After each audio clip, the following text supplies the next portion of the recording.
I love my little fishes as they swim about their home. I love my little fishes as they swim about their home. When the sunlight shines upon them and their colors begin to glow, I am drawn into a world where my heart longs to go. I imagine scenes of beauty and feel the warmth of love. I love my little fishes as they swim about their home. I have traveled the world over, but never found a peace that comes from watching my fishes as they swim about their home. My heart is happy and I am content to sit and watch them swim. I will not be alone while these fishies are in my home. When the sunlight shines upon them and their colors begin to glow, I am drawn into a world where my heart longs to go. I imagine scenes of beauty and feel the warmth of love.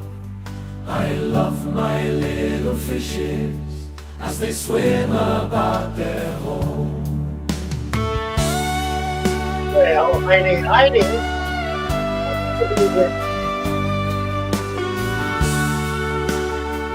Dina, 66. Talk about it. I was coming back to that. They keep coming. You got to what? But it's not.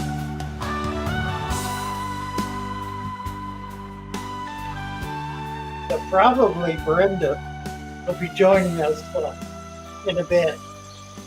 She's had to go home, and she'll probably be coming back here and broadcasting from here.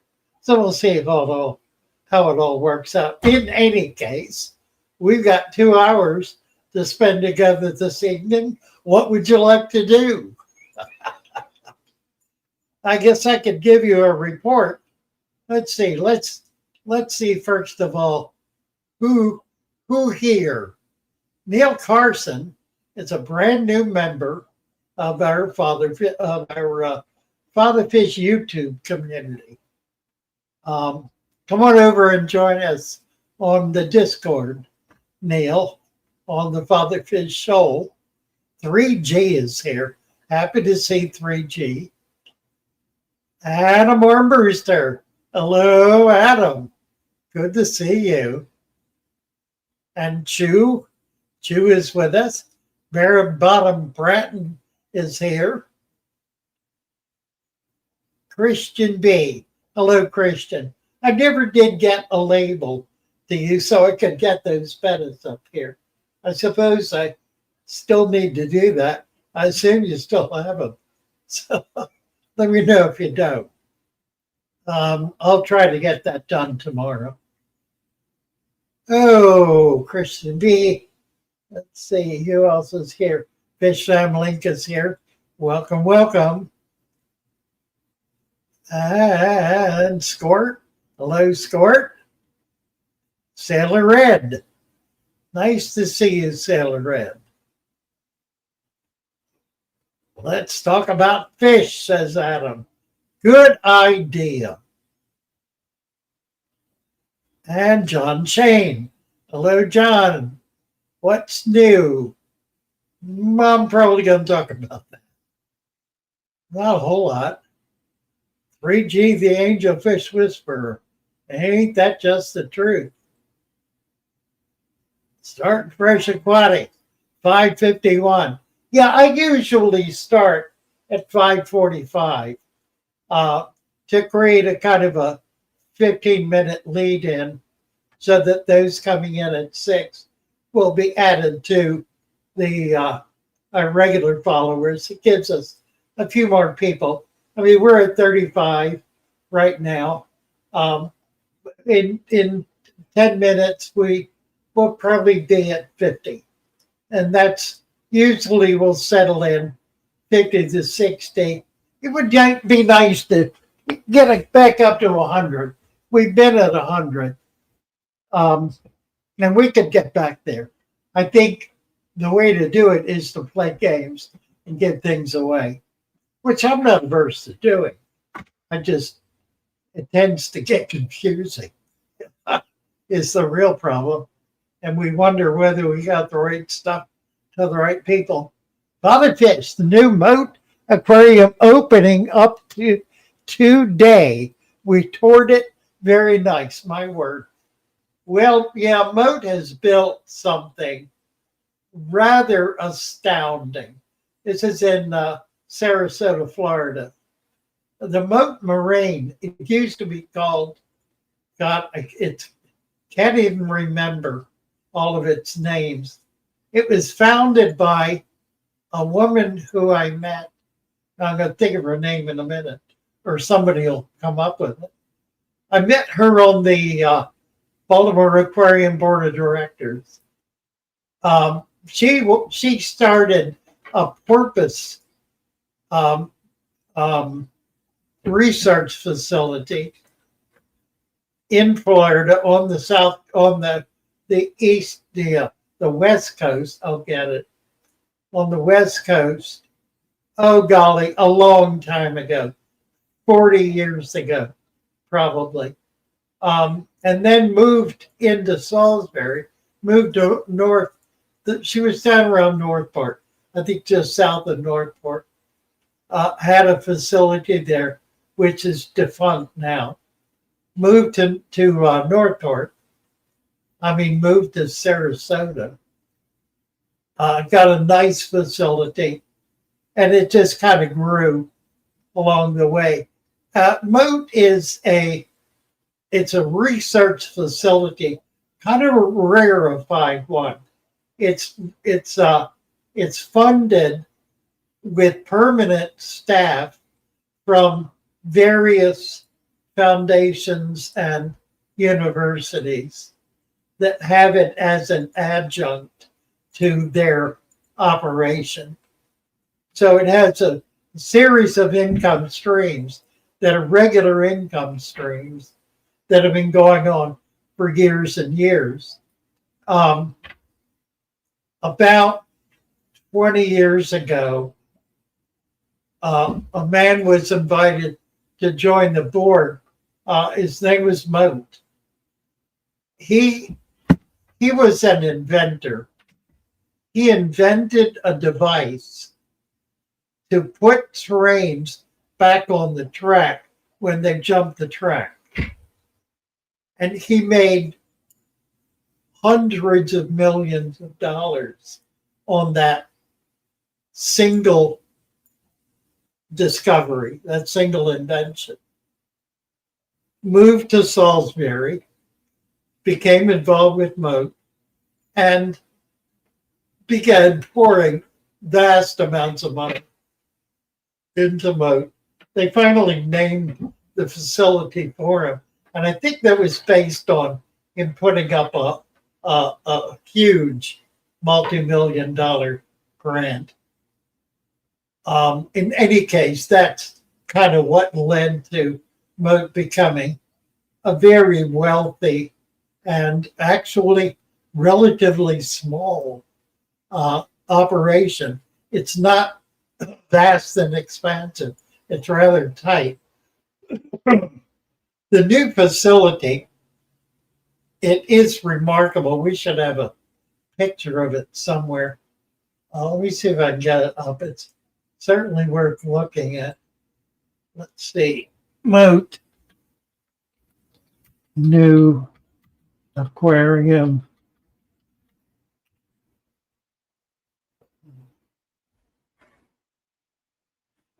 Let's see if we got a picture of it here.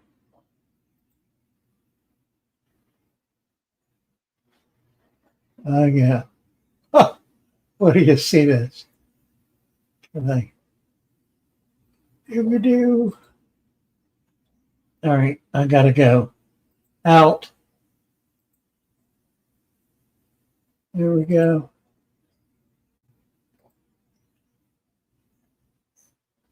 I'm back in. I got to get rid of this.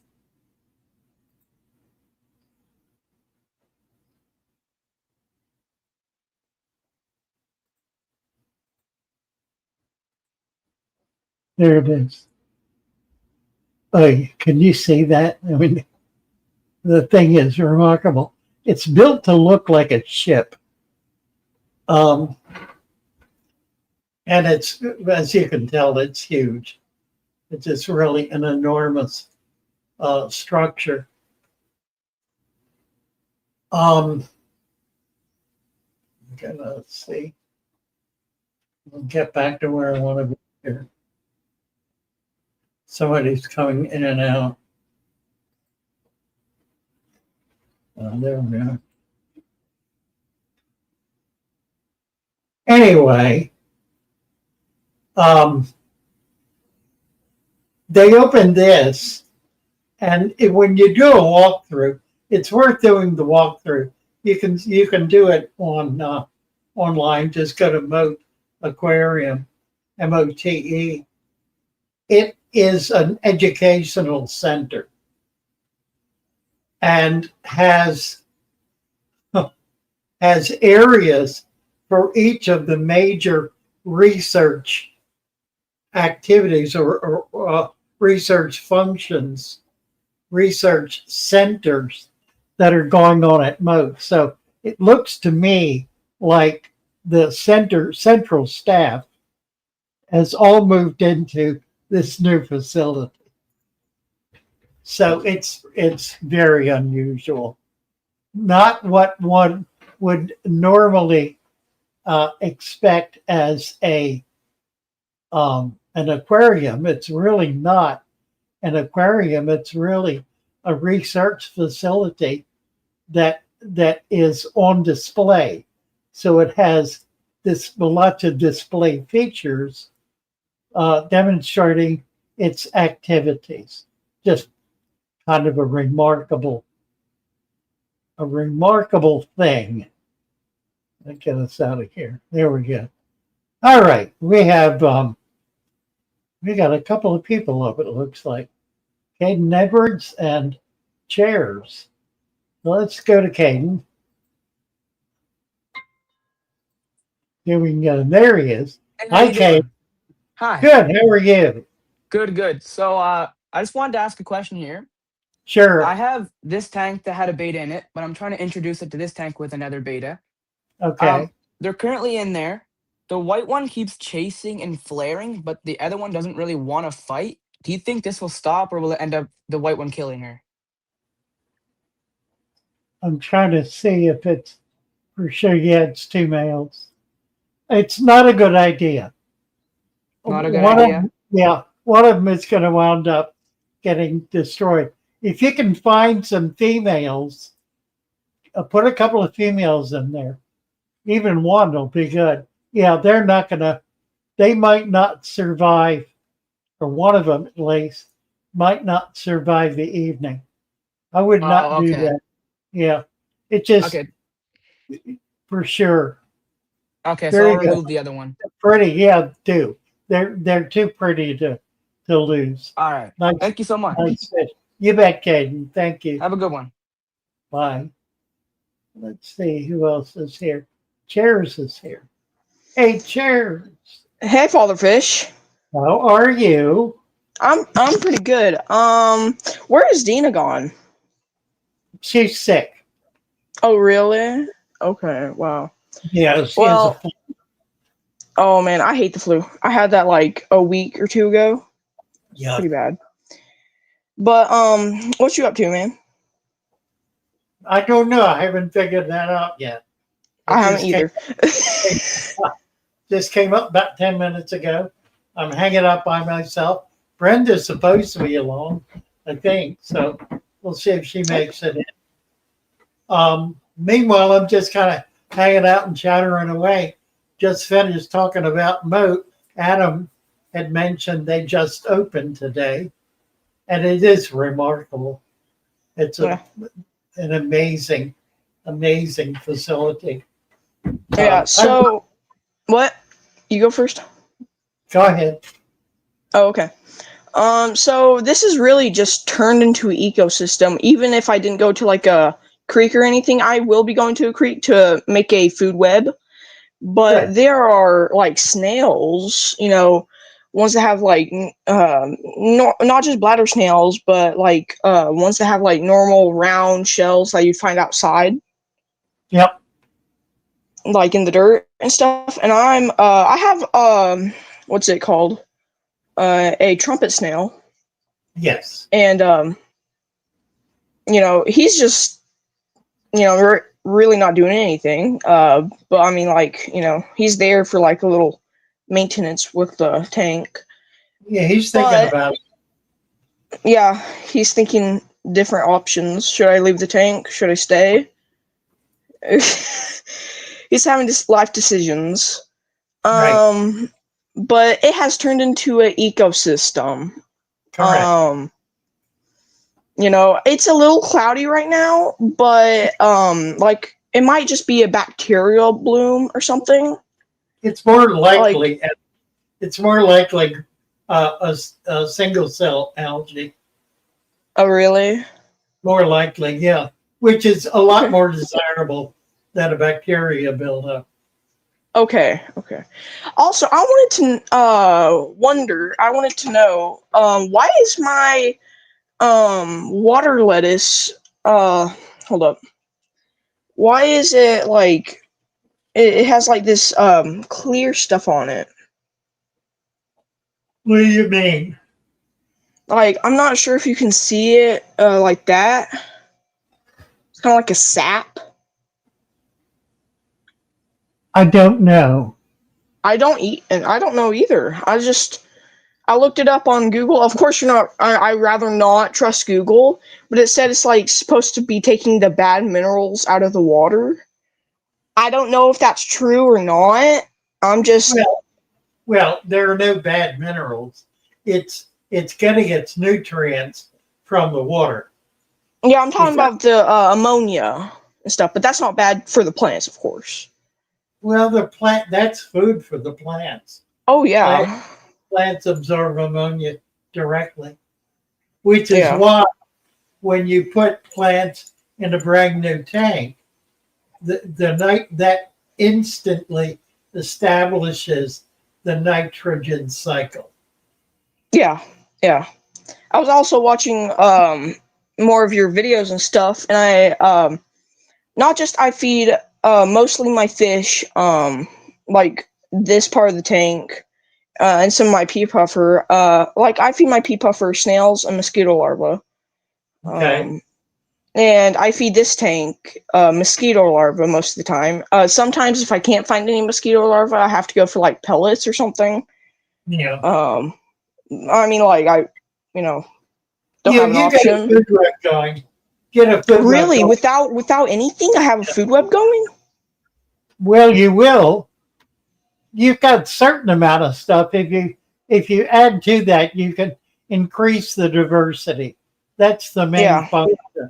The main purpose of doing it is to get a better diversity.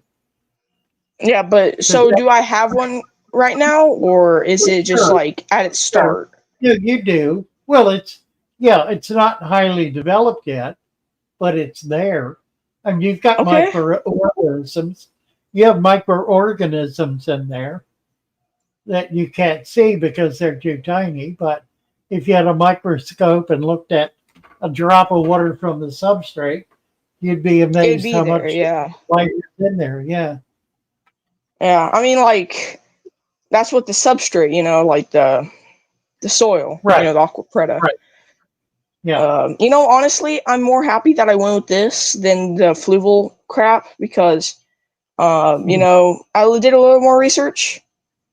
It doesn't Yeah. really do as well.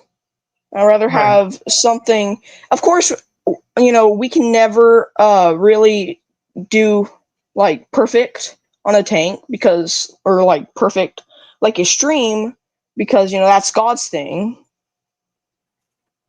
to Well, do something perfect. this is too though. I mean, that's the Yeah, thing. That's the thing that is the hardest to communicate, is that this is as much a natural system as anything outdoors.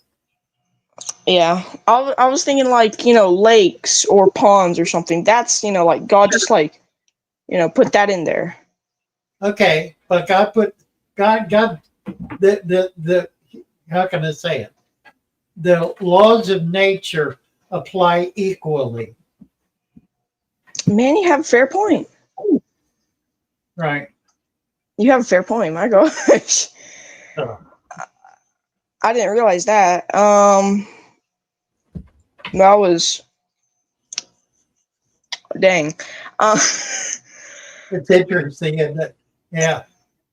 yeah. Now, let me say something else about this, because it's a really important insight. The Yeah. difference between what you have there and somebody who has a highly technological aquarium is the difference between pure science and technology. In Mhm. that, what you have is pure science. That means it is experimental, it is in process, it is evolving, it's changing, and it's it's um it's allowing you to apply the laws of science, which are testing a thesis, uh, trying to demonstrate that it's false, um, creating an environment where things can occur naturally, as opposed to controlling what occurs with equipment, procedures, and chemicals. I used chemicals, but then I found out, you know, I watched your videos and I saw, you know, it's pretty much poison for the fish. It's not really anything helpful. It's just poison. And Well, a lot of it is, that's right. like But the I difference is, it's the difference between living a natural life or living a technological life. Technology is what's got us in so much trouble, because we've got all this advanced technology and we don't know yeah, what to like do. AI and stuff like that. Yeah. We don't know what to do with it. We don't know how to. Yeah. We don't know how to treat it. I was talking with somebody earlier today about it, and he was bemoaning the fact that so much of what we do is flatly immoral, but it's based on typically profit motive from technology. We do something because we're capable of doing it, not because it ought to be done. And so it'll be done by maybe a major corporation, um, but will be done because they're making a profit on it, and not because it's something that's particularly beneficial or even They're not caring for the particularly. fish. They just want the money in their pockets, you're saying. Well, yeah, they're not thinking about the they're not thinking about the moral humanitarian implications, and that's where we're stuck as a Yeah. society. We're stuck there. So something like this helps bring people back to an understanding of nature, and that nature really does provide, and nature really does. There's Brenda. There she I'm is. here. Hey, Nature Brenda. really, yeah. Hi. So anyway, yeah, I very much appreciate what you're doing, Cheers. Nice job. I You also got wanted to a, ask you one got a more lot. question. Yes, go ahead. When do you think this not bacterial bloom, but more like algae will go away? When do you think it'll go away? it'll get better or it'll get worse. If it starts getting worse, do you have a sponge filter in there? I can You crank do, it up right okay. here. I have one of Yeah, these things that I can just turn it up. yeah, that would help. Okay. If it gets worse, do a 10% water change. Okay. And you can do that. You can do that every day. That's like a little bit of rain every day. Actually, Yeah. it's like a whole lot of rain. I mean, think about it. An inch of rain in a pond that's an acre, small pond, 1 acre. An inch of rain is probably 1/10,000th of the volume of that pond. But taking Yeah. out 10% of a 30-gallon tank, is substantially greater impact. Mm-hmm. So, people make the comment all the time that it's not natural because it doesn't rain. Well, that's true, it doesn't. But the reality is that rain has a very fractional impact on any body of water. It increases in duration, but any single rainstorm doesn't substantially affect the environment. Yeah. So is that good right there where it's at, and like it's moving like that? Is Yeah, that good? yeah. You might just top it off. You could top it off. Get your water level up another inch or two. So like You, right here. yeah, about halfway up. Just add water to it, and then keep tracking it. It doesn't look like it's a problem. It may simply be tannins. I've never seen tannins that like makes the water kind of like Milky. not really milky, just kind of I guess like not dirty. It's like I forgot the words for it. It just kind of makes it just Hazy. yeah hazy. Okay. Yeah, hard to say. I mean, I can't tell looking at it on the screen. It seems a little dark, like if it had tannins, but that's really all I can see. My screen is not picking up the haziness or cloudiness that you're seeing. You might be able to see that. Yeah. A little better, yeah, but it's still not clear. I mean, it's still not Yeah. obvious to me what it is. Frankly, I would not worry about it. Get that Just call bed it a out of day and there. let nature take care of it. You bet. Get that bed Yeah. out of there. Thanks, Chairs. All right. God bless. Great to talk to you. Bye. Hope Dina gets better. Bye. Yes. Dina, where'd you go? He went away. Okay. Matthew Plowden is here. Let's see what Matthew's up to. Hi, Matthew. How you doing, guys? Good. How are you? Just gonna go through, but chair was just on. Pardon, it's a new phone, so I don't know how it's gonna Well, react. it's looking okay so far. You're doing Well, all my right. other one kind of went kaput, and the alarm went on it, and some update went on it, and it just messed my whole phone up. So Right. they give me another one, but that's the usual one. That one's been doing good. The tannins aren't as bad. That Mopani wood's finally slowing down just a little bit. But Yeah, that's good.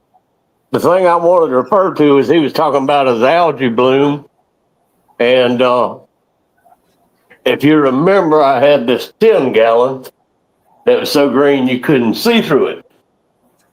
Well, now you can see through it. Look at that. Sure enough. But like you said, what I did is mainly I kept the light off. When I wasn't messing with it, the light was off. Yeah. I did like what you said, 10, maybe 20% water changes because I didn't want to mess with the bacteria and stuff too much. But after about a month and a half, it finally cleared up. Yeah, green water is never a permanent condition. No, I mean, and it's not harmful either. It's just No, it's not. That's right. it's just sightly. You can't see the fish. But now It's there's really nothing. right. Looking They're good. all albino cores. I got 5 of them in there, and I think they're like my new favorite fish because They are. they're the busiest fish I think I've ever seen in my life. They go to the top, to bottom, to chase bubbles. They're a fun fish. Maybe they'll breed for me. Who knows? What you want to do? They lay eggs in the morning on the glass. Okay. You want to look for eggs.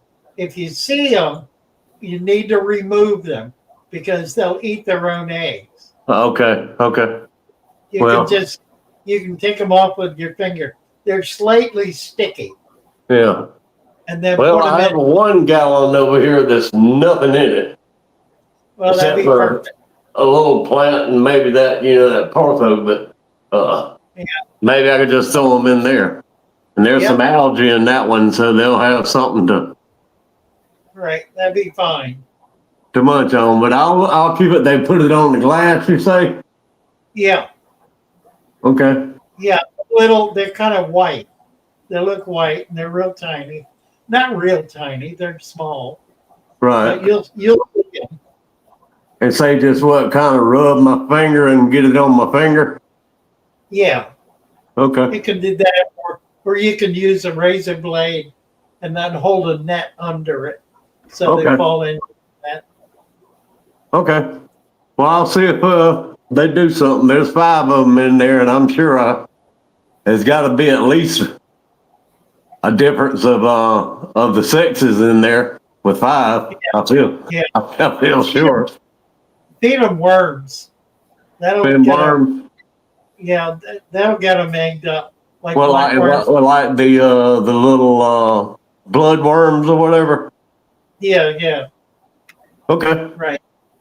Well, we'll see what they do. But anyways, that's what he like you said. That's what he needs to do. Just you give it time and it'll clear up. Yeah, Yeah. absolutely. And but now you can actually tell there are some plants in them. That one in the back was real big. I just trimmed it down. It was almost to the top up there, but I decided to let it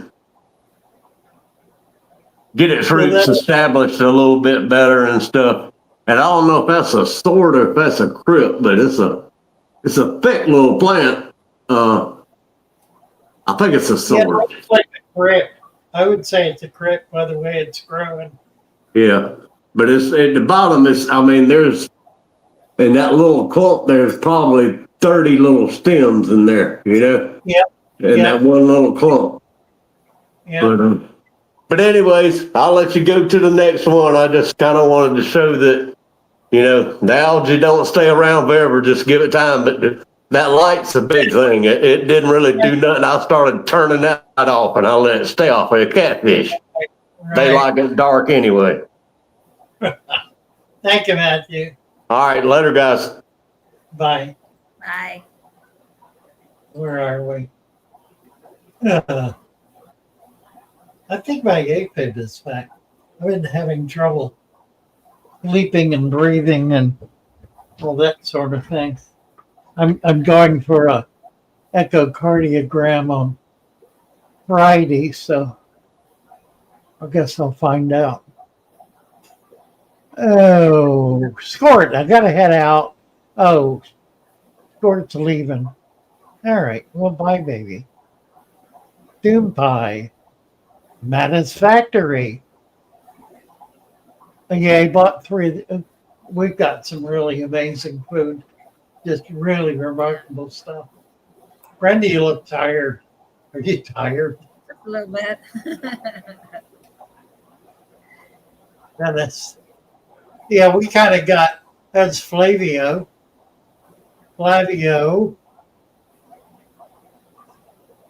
Marina. The Better Great Lakes is here. Who else is here? Blue Mint. Ted Bob. Joe O. Twisty Tanks. I need to give Twisty let's see, show chat. Yeah. Beto has a question. Yeah, go ahead. He's asking, Father Fish, how often should I feed my fish bloodworms? There have been some talk about some negative impacts I can potentially have on fish. Yeah, I know there has been. I think it's just scare tactics. I have fed bloodworm daily for years to certain fish and never had a problem with it. I really would not worry about it at all. Well, I can't do what I want to do here.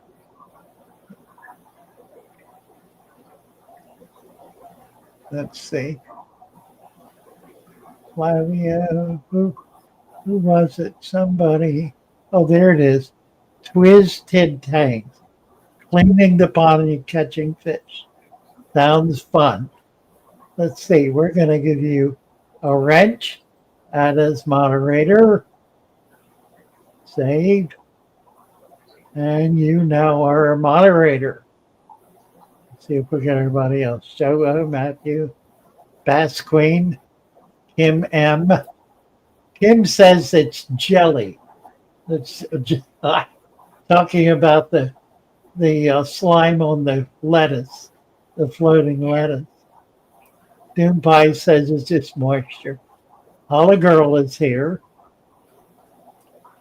Baltimore is still the gold standard. Yeah, they made some solid moves with the Baltimore Aquarium that the Atlanta Aquarium kind of missed out on. I mean, in many ways, the Atlanta Aquarium is a bigger and better aquarium, but the Baltimore Aquarium has been able to establish its scientific bona fides with the work that was being done initially by the Chicago Aquarium, in which they did substantial research really all over the world, long before anybody else was even considering it, before any other aquariums even existed. Chicago was not the first, but it was the longest lasting. And of course, it's still there and still going strong. Christian B is here. Hey. Hey, Father. Hey, Brenda. Well, how are you? Nice to see you. We normally don't get to see you. Right. I'm getting less and less shy. That's great. Happy to see you. I was just going to let you know on those bettas, I hung on to them for a while, but they started growing up and they started fighting with each other and picking on my discus. And the lady at the pet store in my local town, she was asking me about my bettas, and I showed her some pictures, and she wanted them, so I wound up taking them to her. That's fine. Okay, that's great. Let's turn my camera. I've been doing some. I was just too late getting back to you. Go ahead. Pardon? I was just. I missed out. My loss, but I'm glad she got them. They're great fish. You do a really good job. I can get with you on some other stuff in the future. Okay. I ain't giving up on the hobby or anything, so I'll turn my camera around and show you my gallon grow out. Please. I've been trimming today, but it's still got a lot to go. Yeah, let's see what you got.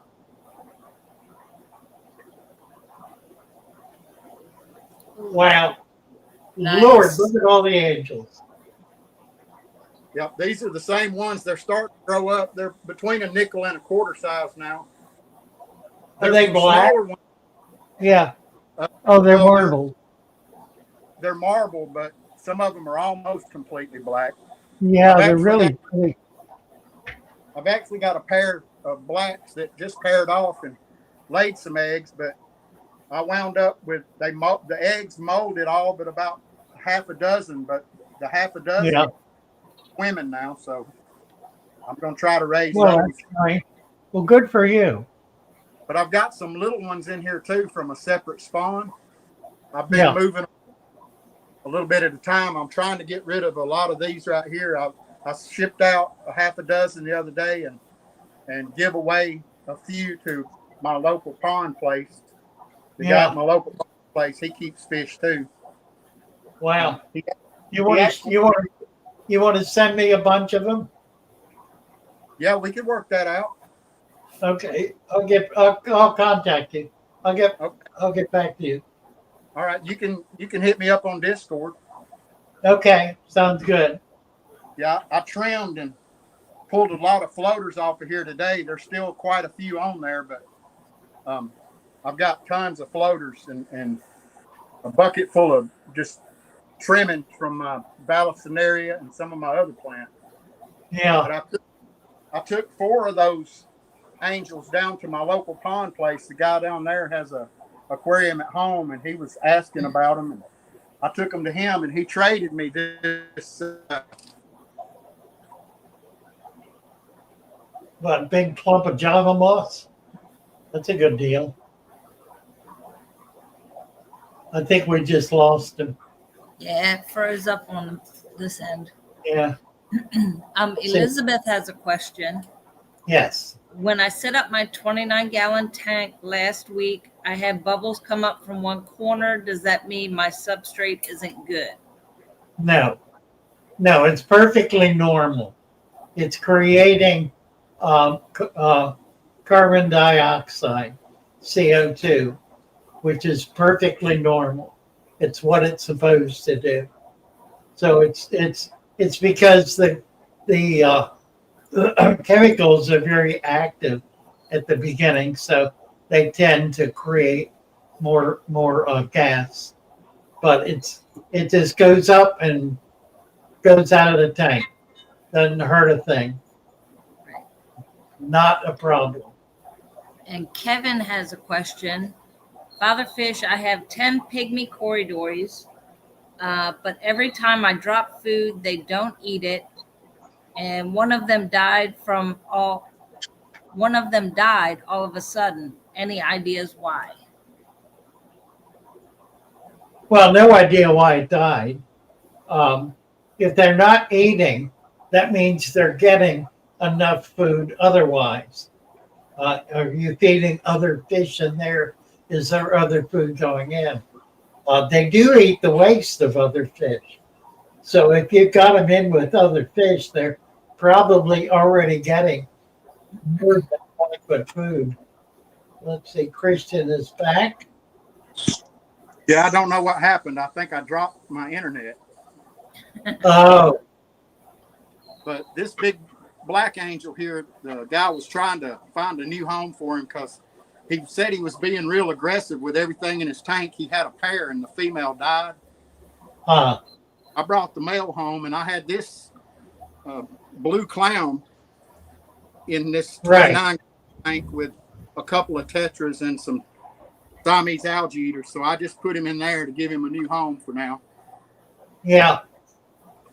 Well, that'll probably work out. Looks like it might be fair. The blue clowns, but where I got this one, they no longer have them. So he's really pretty if he'll come out from behind all that Vallisneria. Yeah, I can see.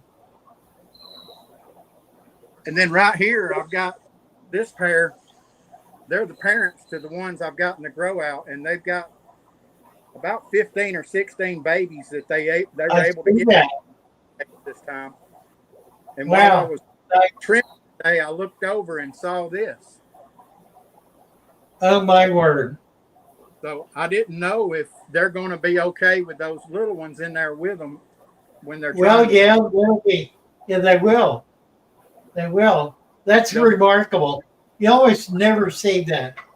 So they're gonna colonize that tank. That's the benefit of not having anything else in the tank to disturb the breeding pattern, because they're raising these young and starting a new batch. yeah, That's Wow. cool. they've been laying for months, every couple of weeks like clockwork, but they always eat their eggs, or either they wait till they get to wigglers and then they eat them. But this is the first time they've actually got any to the swimming stage. So Well, I just did a video or a clip from a video that I did a couple of years ago with an angel breeder. And he was making the case that angels go through a learning process when they first pair off. And they may spend a year trying to figure out how to do everything. And sometimes they never do, but they have to go through that process. And yeah, eventually, if they're good, it'll work out like this has. That's pretty cool. it took I'm a while. really impressed. They That finally got is. to the point I wanted them to get to. So I'm pretty happy Yeah. about that. That's great. I love it. All right. Thank you, Christian. I'll get back to you about those angels. I will. I'll talk to you on Discord. Thanks for All having right. me. Thank Good you, night. sir. Yeah. Bye for now. Jacob is here. Hi, Jacob. Hey, how are you guys doing? Good. How are you? Doing good. Uh-oh. Uh-oh. Uh-oh. What are we looking at here? That one likes to. She's doing really well. Look how big she's gotten. Look, do you I know see why that. she curls her tail up like that a lot? She may have eggs. There's no male. There's no male, so she don't have eggs. She could have infertile eggs. Oh wow. That would be a sign of this. Huh. Yeah, it's doing amazing. I still don't. Almost coming up 1 year, still nothing. Look at this. There's Yeah. nothing. No buildup. I'm not fouling the system out no more, and everything's actually being maintained, and it's actually stabilizing correctly because it's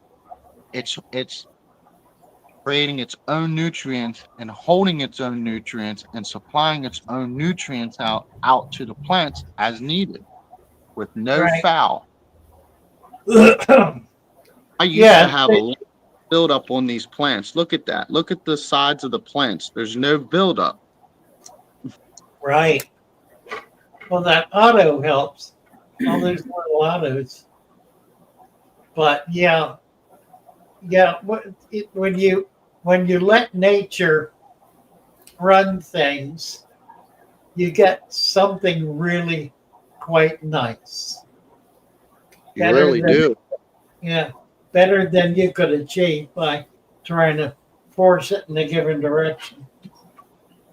That's what I'm saying. I used to do that all the time, and this is this is very unique. Not many people can do this, but when they do achieve it, it's something that they're very proud of. And Yeah, the that's men right. that achieve it, I feel that they can achieve it. It's just they gotta really push themselves to get to this point, because I feel everybody can. Everybody can make it. Everybody. Yeah, absolutely. Absolutely. And Nice then job. Yeah. and then spot back here, that was all yellow. That's going all green again since it's getting all photosynthesis back here now. It's coming back green. Right. But then there's my keyhole. He's doing really well. He's Yeah, I'm getting waiting. chunky. I'm waiting to see babies start popping up in this thing. Will It'll that happen. crawfish? babies though?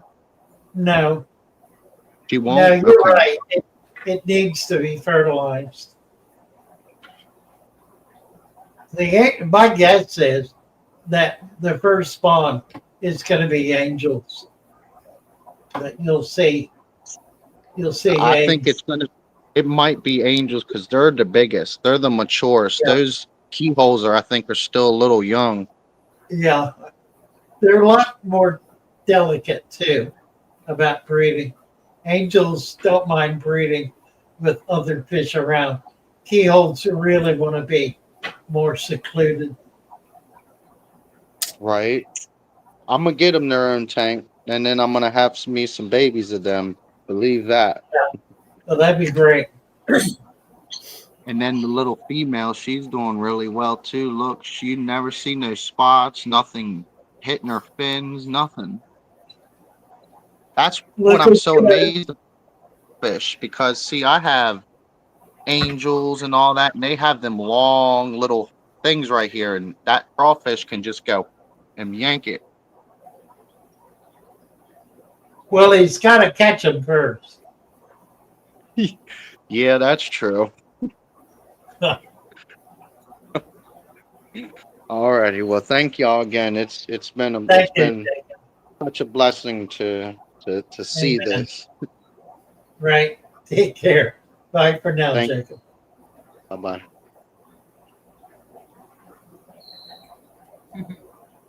Aqua Fasami has Yeah. they have a problem.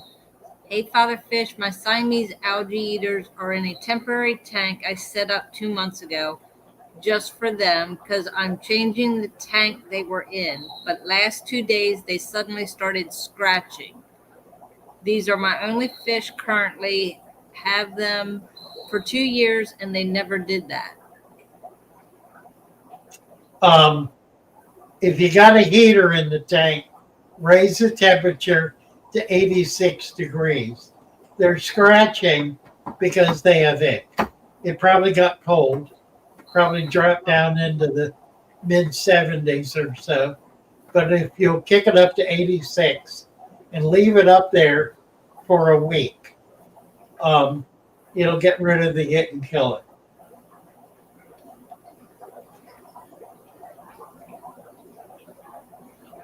What else we got? Oh dear.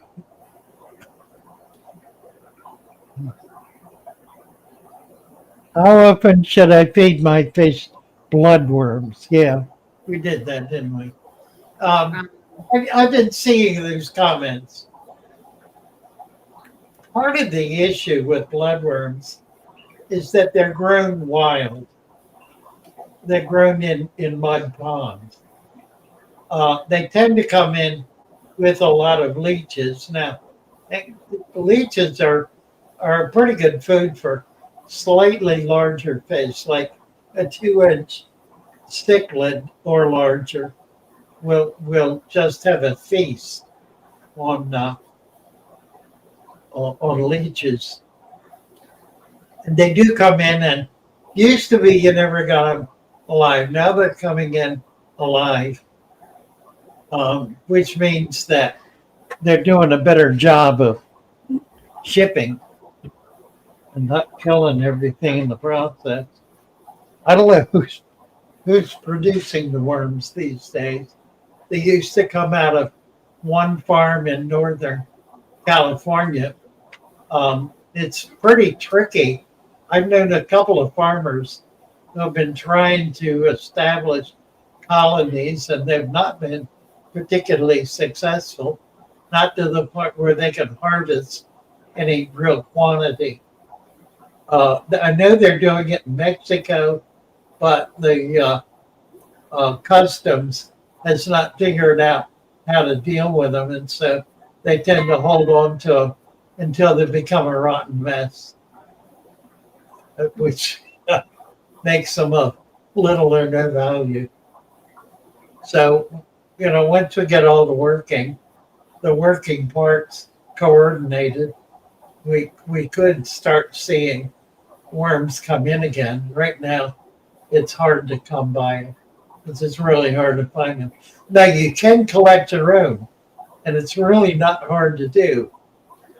You need to get oh, you need to get a fine mesh net, and you need to go to a pond, and you swirl the mud, and just swirl that net back and forth. And then if you shake it, the worms will ball up, and you can take out that little ball of worms.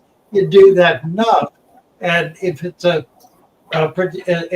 productive mud patch, you'll get quite a lot of them. Ooh, Lord. Trey says, I just started setting up my tank. I've had my plants in the tank for 2 weeks and was hoping to let the plants get a little more rooted before adding fish. But yesterday I noticed what looks like tons of mosquito larvae bubbling up and down in the tank. Not sure what to do to take care of them. Put some fish in there. They'll eat the mosquito larvae, and they'll start fertilizing the plants. You need fish in that tank. Yeah. That's why you got mosquito larvae, because you don't have fish in it. So unless you want to get your butt chewed off all night long, put some fish in it right away. Today, in fact, it would be good to do it within the next 5 minutes. If you don't have any, go get them. Put them in there. Get them in there ASAP, or you'll be sorry. Because you'll have a house full of mosquitoes. Mosquito larvae are a really great food. But it's not so great when you just let them grow up and become little flying buggers. That becomes irritating.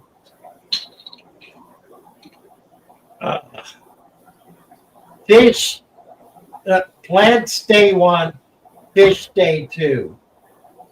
Plants day 1, fish day 2. Cycle the tank with fish and plants. If you're going to do a deep substrate and you're going to put plants in, you absolutely must have fish in it immediately. You don't want to put a whole bunch of them in, just a few, because you don't have a big, strong system yet. You've got a delicate system. So you put a few in, and it'll help strengthen that biological system by increasing the bio load. So you can add fish then, a few fish every week, week after week after week. And you can do it to the point where you'll be shocked how many fish that tank can hold. The notion, the rather foolish notion, that a heavily planted tank will only work with a few fish is, well, it's the opposite of what's true. What's true is the more plants you have, the more fish you can have. But you don't dump them all in at once because you don't have the biological foundation to be able to cope with it. That needs to be built up. It doesn't need to be started. It's already started. It's already there, but it needs to be. It needs to be. I don't know a good word for it. Expanded, increased. Needs to grow. Needs to become more substantial. Think of it this way.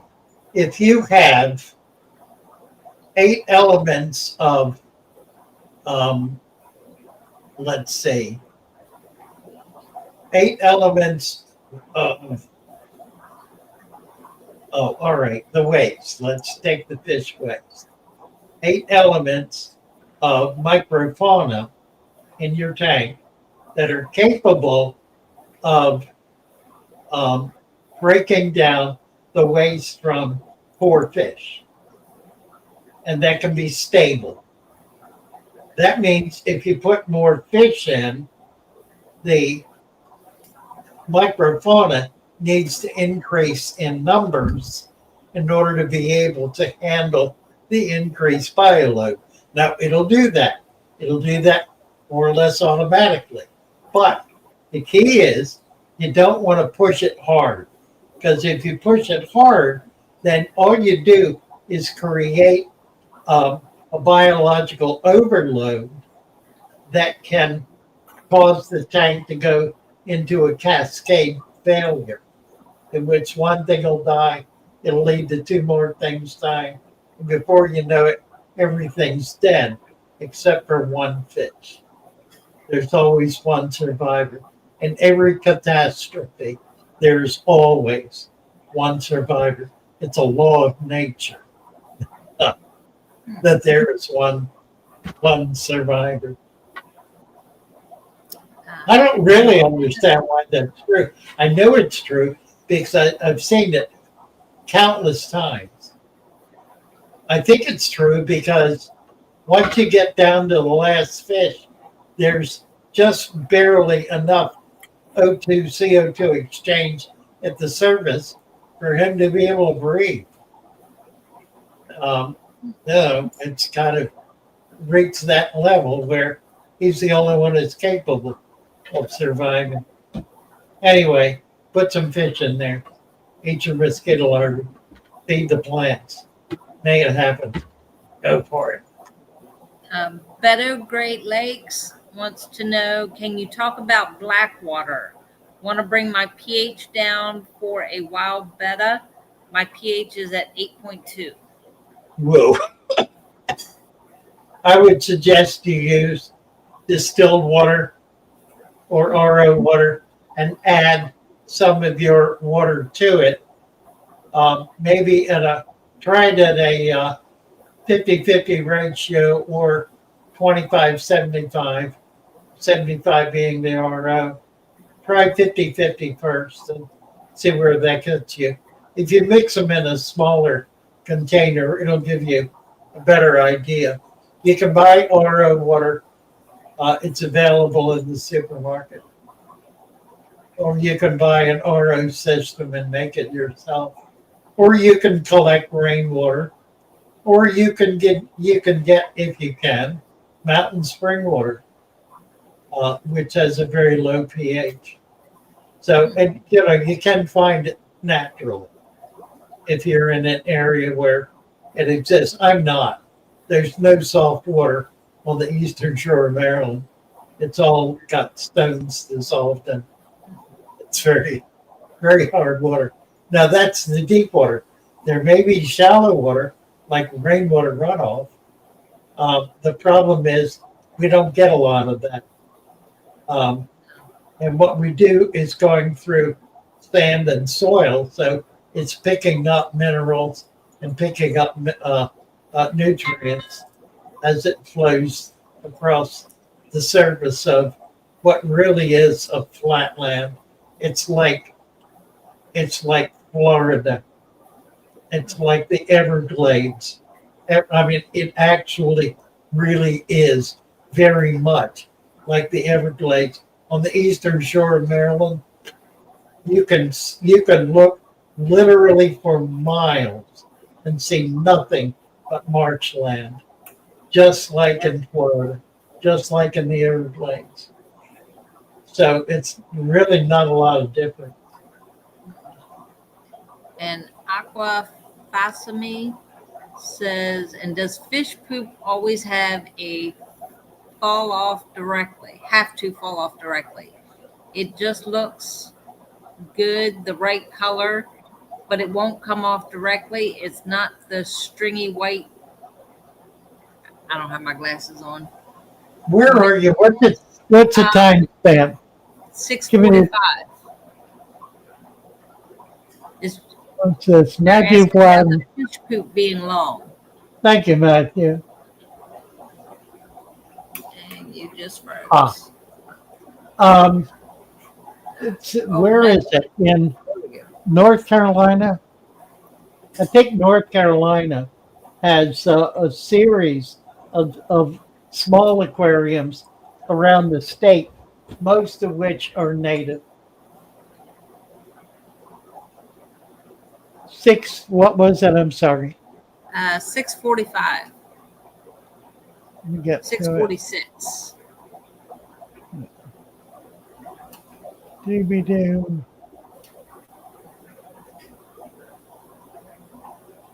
6:42. We got the mosquito larvae. That's where the mosquito larvae is. Funny. Can you talk about Blackwater? Is that it was Just actually under okay? that. The fish poop always have Yep. to fall up directly. Right, won't come on.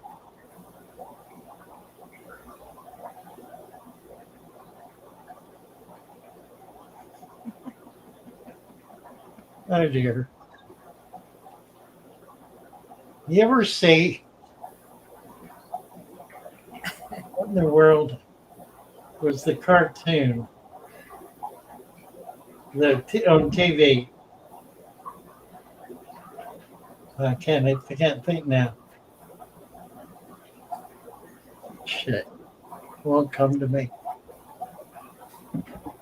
I don't know quite what to say about this. What you could do is you could take pictures and run a contest and see which fish is able to have the longest poop.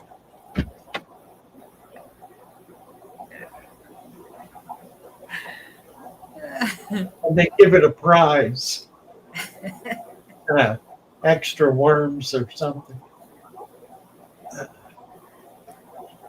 Oh dear. I would not worry about this at all. We'll come off directly. What do you mean by direct? You mean quickly or well it's not the string like camel is. A little long.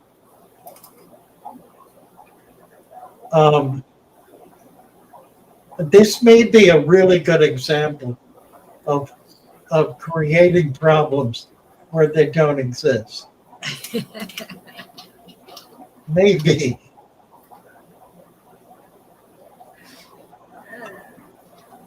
I don't think the length of a fish's poop designates anything of any consequence at all. How's there? I said it. Funny stuff. They also, a couple comments down from that, they have another question. This one? Yeah. That one? Yep.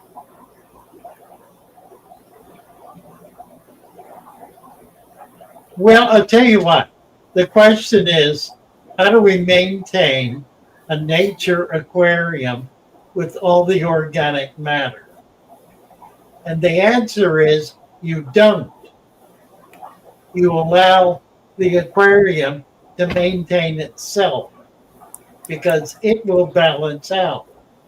It balances itself. That's the whole point. When you put a lot of organics in a tank and walk away from it, it creates the dynamics that occur in a natural environment. Now, initially, that may seem a little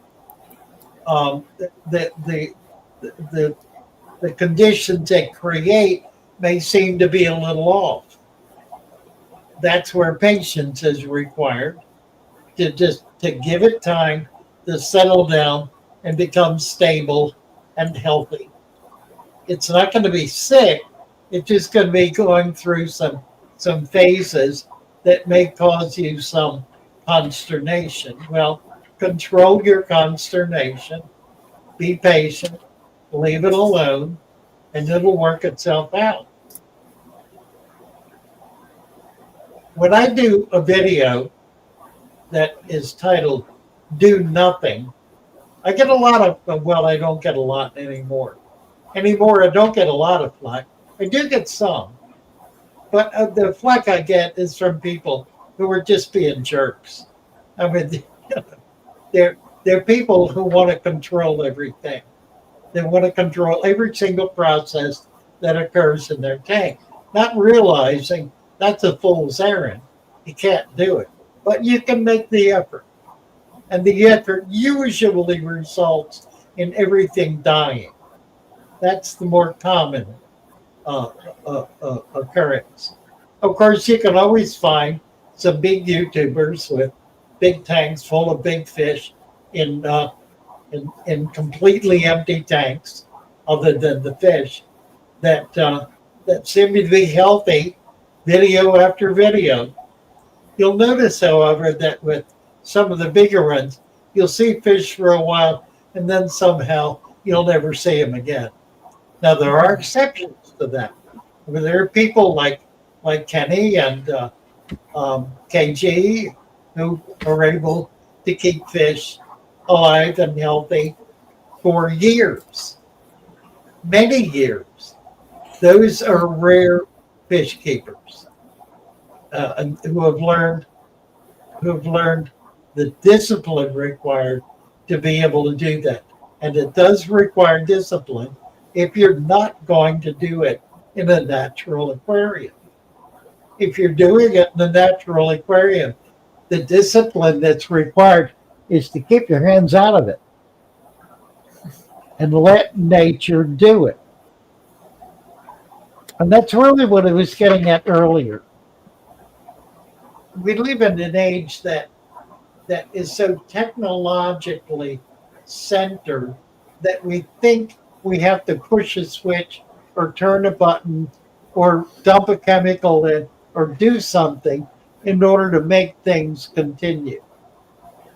And we try to set up our environment to facilitate that kind of hands-on. Well, it works for a while. If it works for a while. But eventually, something will happen. We'll get tired, we'll get sick, we'll leave town, we'll give the food container to the kid across the street, and we'll come back to a tank stinking, foul, and rotten with nothing but dead fish in it. In other words, it becomes impossible to maintain a system that requires your continuous involvement as a permanent condition. At some point it's going to fail because at some point you're going to fail, and it may not be through any fault of your own. It may simply be that it's come to that point. Whereas, if you, rather than that, seek to create an environment that functions according to the laws of nature rather than the laws of Petra or whatever, the laws of nature, they are inviolate. They don't break down. So long as what you're doing is judicious and gentle and thoughtful and minimal, your tank will survive. And it will survive indefinitely because that's the nature of life. That's the nature of nature. And that's the thing we've lost track of, which is why for me it's so vital to be doing this, because I'm showing folks that we really can depend on the natural world to provide. We don't have to rape and plunder. We don't have to steal. We don't have to beat anybody up. We don't have to get all political. We don't have to do anything that's extraordinary in order to be able to live in nature. We did it for a few million years, I mean, even if you're a strict biblicist, we did it for 6,000 years. Why can't we do it today? Because we've set ourselves up to fail.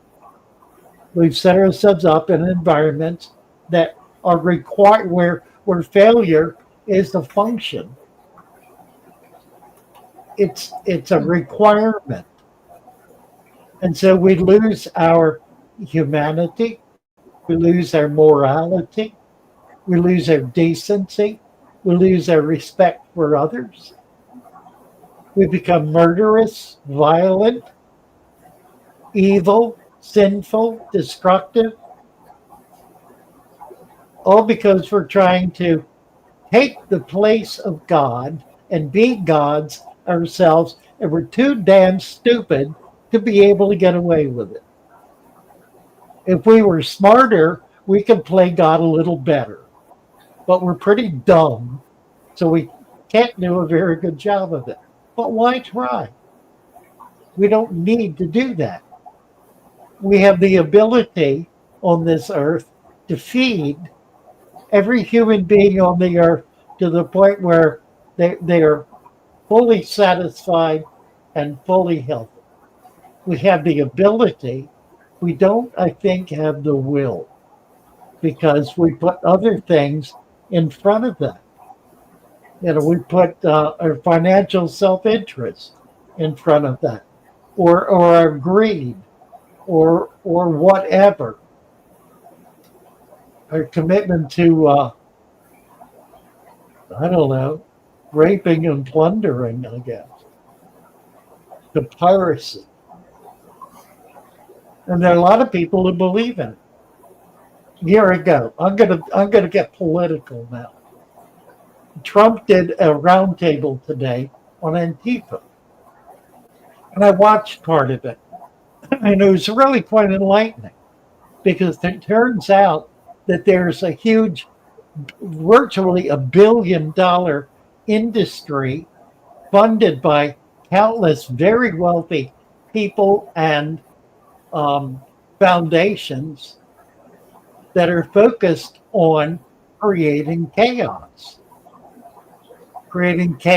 and creating violence.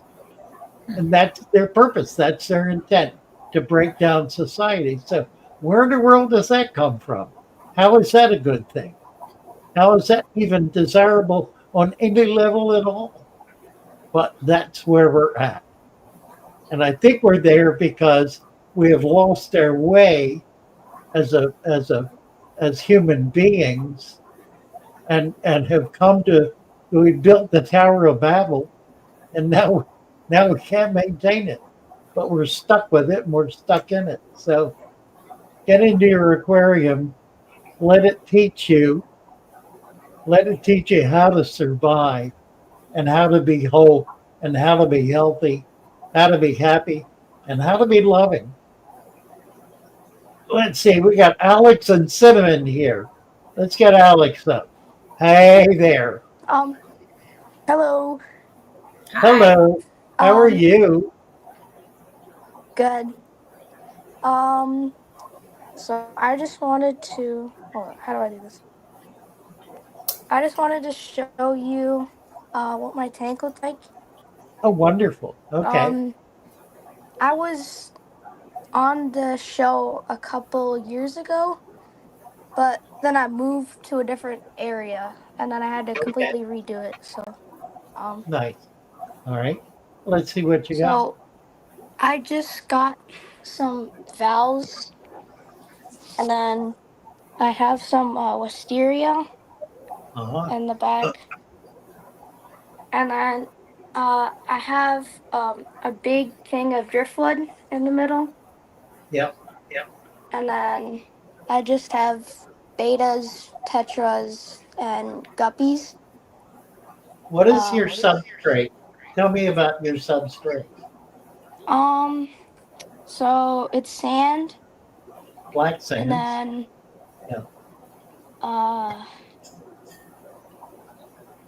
I added something to the bottom. I forgot what it was. I think it was Okay. Some kind of nutrient. like a Yeah. potting soil or something? How deep is it? Couple inches? Looks like Yeah, about probably 3 something inches. like that. Yeah, that's great. It's a beautiful tank. Thank It you. is. Very, very nice. And your fish look really healthy. Thank you. I feed them frozen bloodworms and brine shrimp. Well, I Usually think they're doing beautifully. You got a every day. great tank Usually. there, Alex. Good job. Thank you. All right. I So gotta where'd eat. you move to? Well, I used to live in Burnsville, in Minnesota, and now I'm in Egan. But yeah. I Okay. gotta eat So you dinner. all right. All right. Thank you, Alex. Very See ya. nice. Good to see you again. Cinnamon. Cinnamon. I had the mute on. Sorry. It's all right. How are you? I'm doing good. Just thought I'd come on and show you how many, all the Bishardi babies. Oh, nice. Can you see them all along that log there? And then if you look down here, there's bigger ones. They're starting to Yeah, go out this way. This guy that is here. right. Right. They absolutely take over. Oh yeah. I only have a couple, what do you call those? One female betta and she's up here. She stays away from them so she don't get herself in trouble. Right. But they've Exactly. gotten really bold lately, I've noticed. And So then look at she's all. having them too, because you see the tiny itty bitty ones on the over that pink stone. Oh, yeah. There's going to be hundreds of them. Oh, God. And then Look at them. there's Corys stay right over on this end. They don't. There's there's a whole bunch of different types of Corys, and then there's two Congos that I can't catch, and I'm looking to see where they are. They must be hiding. They get too close, and the parents go after them. So Right. they Right. pretty much one hides back there behind that log. I don't know if it's a male or the female, and then underneath there, she'll pop her head out every once in a while. Is I think Mama. You can see her head sticking out. Yeah. So they love these rocks Nice. because they can hide. Everybody can hide, and the babies can come out when they want to. And I love watching them. Oh, she came out there. Okay. Oh, the both of them are there now. That must be their new. fun. They seem to hang wherever their newest babies are. Now the Right. one Right. below it, I have skippers that I got from Brand, and of course, the minute I want to, oh, there they are. And one of the female skipper is just loaded. Boy, She I'll is say. so big. So I have a feeling Wow. there's a couple coils in there with them. So looks like I need to clean some of these hanging plants get dirty, but this one's a harder one. It's easier to look from the top. All right. The bottom because it's in a smaller area. And then we've got my newest tank, which has the angels I got from Jason, but I also have 6 wild bettas. Oh, no. Patati, I think this one is. Yeah. Yeah. There's 6 Wow. of them. And then, of course, the angels, they don't seem to bother each other. And there's 2 baby not Splenda, Amica splendens in here that I'm going to put with the others. I'm working on getting my pond stuff back in the Right. down in the basement, make some tanks and ponds. Now, let me see. I wanted to show you. I got from Ed Young the auction they had the other night with Jeff Pelham online. I just cleaned this tank, so it's a little bit on the cruddy side because there's stuff flying around. Not as bad as, not cleaned it, but basically the floating plants get all the stuff in them, and I have to take them in a bucket of their own Exactly. water and shake them out. But these are I call them lime rasporas. There is a cubatata or something like that. They're just starting to get their lime color back. Oh, And they're young, of course. So but there's 10 of those in there. And I do have pygmy cories in there too, but I can see one right on the end there. They seem rather shy. Oh, there's 2 of them cleaning on the end, if you can see them. I just love them. I think they're just adorable. But they do their job. And then, of course, I've got my red tails in there, who seem to have slowed down with babies lately. Oh. Let's see here.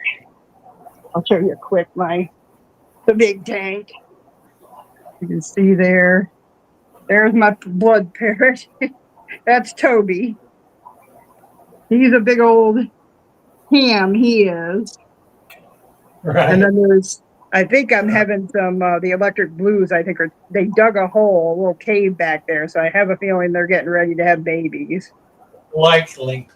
Now, is the male or the female the larger with the electric blue? It's hard to say. Could go either way. Okay, I'll have to look that up. My 2 Killy Wonders, they've gotten really quite friendly, the 2 of them. I've got 2 females coming from Kim. You're going to see I have a mop in there, but they don't. And this one's that with the red on top, it's the Liberty Molly. Oh. And I think the female has babies and they all eat them because she looks fat and then she doesn't, and then she'll look fat and then she doesn't. Right. And then I got some of the Acara too is getting big. Yeah. The blue Acara, and then I have down here some of the Synodontis. They like hiding. I only see them once in a while. They go underneath and hide. And Toby's right there.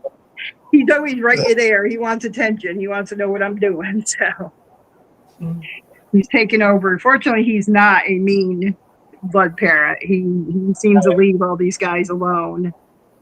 The giant Danios, I think I'm going to let them go in the auction because I have learned I am not a very big Tetra person. I've a few times now realized that I think Tetras are jerks. So they kind of get rather mean with everybody. And I just like, you're just there. I don't really have any interest in you. So I'm going to let somebody else give them a try. Did the Buffalo heads? buffaloes survive? Yeah. Yes, they're upstairs and they're in with a couple guppies. They're just extras and they do great. I think 2 of them have paired off and the other one just kind of hangs out with there was 2 multis that ended up stuck in that tank because I couldn't get them. Yeah, I was hoping you get a pair out of that. There's a Synodontis. I can see the tail. I don't know if you can see that or not, but he's messing with my algae eater there. But I figured they were in the log because they do like wood. So, but they seem to have calmed down some since I put some of the bigger guys in here. The constant back and forth is not as much with the Danios and the rainbows. Yeah. I do have 2 Bozeman rainbows coming from David from L. What size tank is that? That's 55. 55, yeah. That one's the 55. It's my biggest. Right. And I have one more 55 out in the garden, and the one I have a 40 that I'm still working on making a Tanganyika tank. Oh, cool. Now that I have the different types, I'm still looking though, the Catapunctus or whatever that I bought from you that time. They wwere doing good, and then I think I didn't have a top on there because they weren't jumpers, and I think my cats snacked on them while I was at the clash. Because while I was at the clash, 3 of them disappeared. Wow. I got a bunch of Calvus and Frontosa and some other pretty Yeah, I'll nice. just see what you got and get some from you. Now I've got an orange flash, and the female's here somewhere, and then a bunch of autocinchus, the angelfish. Some of the bettas, because there was a whole group of babies basically. Somebody sold them really expensive to me for $20. Wow. Or no, there was 20 of them, not $20. Take a look at that one in the back. I think it's a girl, but she's veil, and she is just gorgeous. Now, the ones you got from Jeff, I think he was Radio Aquatics. These are his. I've had him for quite a while. He's in our club. There's another one over here hiding. No, he doesn't like the camera. But that's one of his too. So he has some beautiful I got a lot of written down. And then Mike's ones are upstairs with the others, and I'll show you another time. But yeah, all these pretty bettas, these little girls here are growing up, and as they get bigger, I'll move them to other tanks. They're really quite nice. Yeah, they really were for inexpensive bettas. I was surprised that I think he just wanted to clear his tank out for the season because they all I think are related. There's a couple guppies in there, but the guppies just hide among everybody else. So nice. Yeah. Alrighty. Looking good. Thank you, Cinnamon. This one here is the octagon, and that one's I think like around 30. The lady wasn't quite sure. She thought 40, but I was like, I don't think it's 40. I think it's 30. Yeah. So I want to get a octagon that's much bigger, but at some point, but not for a little bit. My husband's about tanked out, so. Yeah. All righty. You guys have a good evening, and Dana, if you're watching, get better. And we miss you. Right. I'll talk to you later. Bye, Cinnamon. Thank you.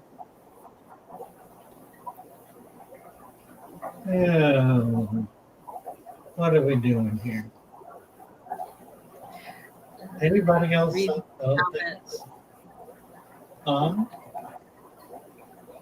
Yeah. Oh dear. What do we have in the comment section here? So there's a question at 6:58. Father Fish, regarding vitamin C, what type can I use? Pure powder, effervescent, or tablets? I use the tablets. The powder would probably be easier to use. Two things about vitamin C. Excuse me, I got a croak down there, a frog down there. He's blocking my vocal labs. Vitamin C. Number one, you want to make sure it's organic. In other words, you don't want to buy something that has flavoring in it, like no orange vitamin C. Try to get the just the plain vitamin C. And the reason I say it's organic is to say it is completely harmless in your tank. It does, and I don't know the science of it, but I know it does defeat chlorine and chloramine. And we did some pretty extensive lab tests, using it with blind studies, and we found that it significantly reduced the toxicity of the water, of the chlorine and chloramine in the water, with relatively small doses. The number we finally arrived at is that 1,000 unit tablet will treat 240 gallons of water.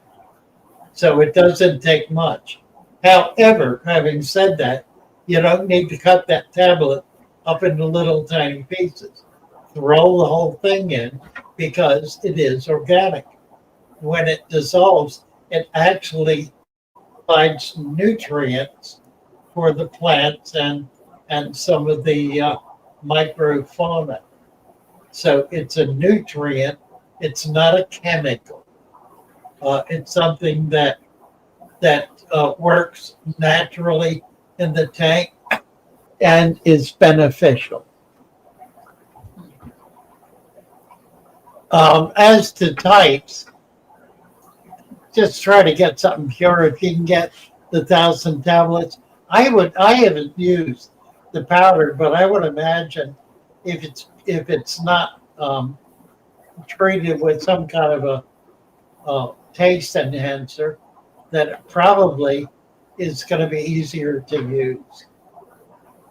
You can dissolve it more quickly and get it in the water very quickly, and it works instantly. So it's not anything you need to to worry about. All right. What else?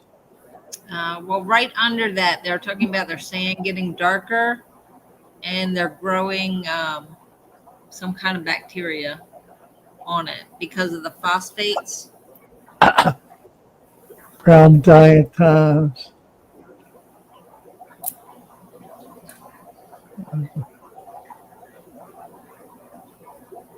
Where are you? What's the timestamp? 6:58.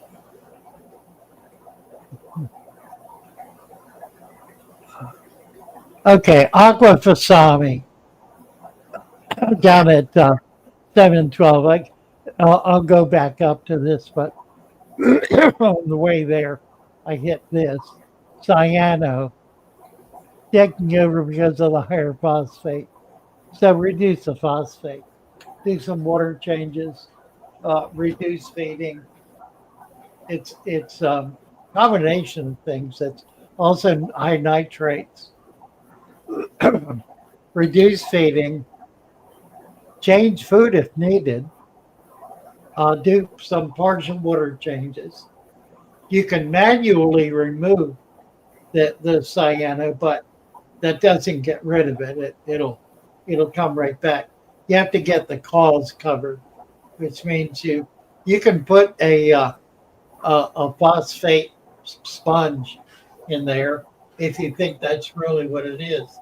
Not going to hurt anything, and if that's what it is, it'll remove it, and you'll see a difference. Frankly, I haven't had a phosphate problem in 20 years. It's kind of unusual anymore, really. Usually it's a function of overfeeding, so watch carefully what you're feeding. You're probably overdoing it. 10 hours of light. The next thing, okay.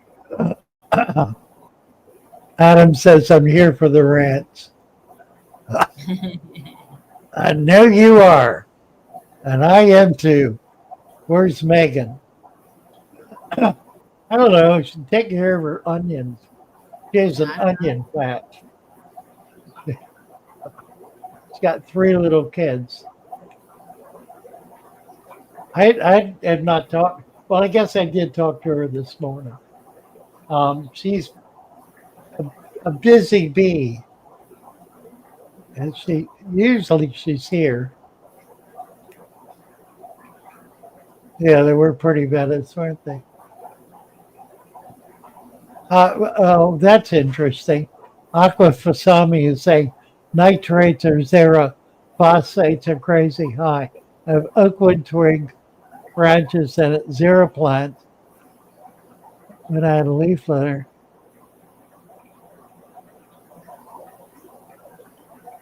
Huh. Amazon rainforest biotype. There are plants that live in that environment. I would put some plants in there.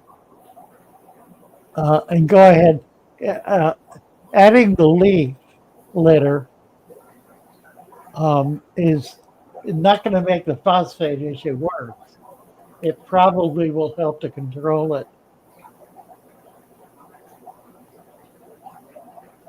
I don't know what's causing it. I can't tell from what you're providing what's causing it. Finally got a Butterfish Fish Room Punks card and a sticker. Now I'm going to order the poster. What poster? Do we have a poster?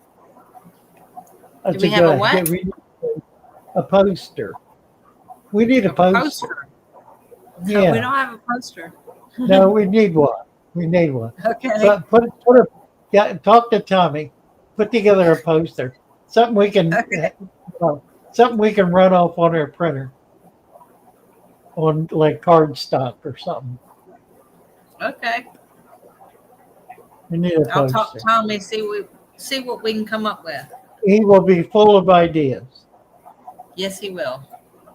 Yeah, 3G is here, and Dan Melcher. Let's get 3G up. Hey, 3G. Hey, hello. Foxy. Hello, Miss Brenda. How are you? Hi.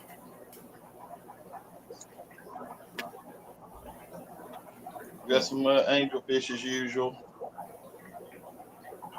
Angelfish. Boy, look at that. That's a rosy barb. Long fin rosy barb. Long fin rosy barb. That's some kind of fish, isn't it? Oh, pretty. Yeah, Crazy. I have he's just a single one in there. He's on the Blackbeard Algae Patrol. But I have a breeding group of them down here. Oh, nice. You getting babies? Oh, yeah. Yeah, Cool. I get them. I get plenty of them. I usually take them out of this tank and swap them over to this tank. Are they in, what do you got, Java moss in there? Yeah, Java moss, and then this water lettuce, but it doesn't grow very big in my tanks for some reason. It looks more like duckweed. Yeah, it looks like duckweed. Oh, there are the babies. But yeah, I'm gonna set up an egg catcher. Yeah. Yes. Nice. I was going to show you. I had the glow angels, Right. and I killed them all. Oh my God! How'd you manage to do that? I went on after your show a couple weeks ago. I went on Jeff Pelham's show, and it was like 10:30, 11 o'clock at night. And I took the air stone out of their box that they were in so I could get better pictures, and I forgot to put the air stone back. Oh no! Honest to God. Got up the next morning, and 4 was living out of about 150 or 200 of them. Oh my word! And I done a quick water change and got those 4 and moved them to another tank, and 1 survived. I can show you him. He's getting kind of big. Oh, but yeah, it was just a dumb thing I did. That's that's usually what does it. Stupidity, right? That's every mistake I've made has been a function of stupidity. That's what I was talking about earlier. We're just not smart enough to be perfect, and you got to be perfect. I haven't figured that one out yet. Yeah, right. Well, here, let me show you. I'll show you what I got going on over here. And you're talking about I know you got that one right. Oh, cool. Yeah. Father Fish grabbed the gunk from the fish room punks. Where'd that come from? I never saw that. Oh, that's cool. Who made it? God, they put me on the spot. He's got everybody that's in the fish family. He's got a card on. That's really cool. Who is it? Here's Jeff Kane. Ginger. He's got a lot of them. That's fun. But anyhow, let me show you right here.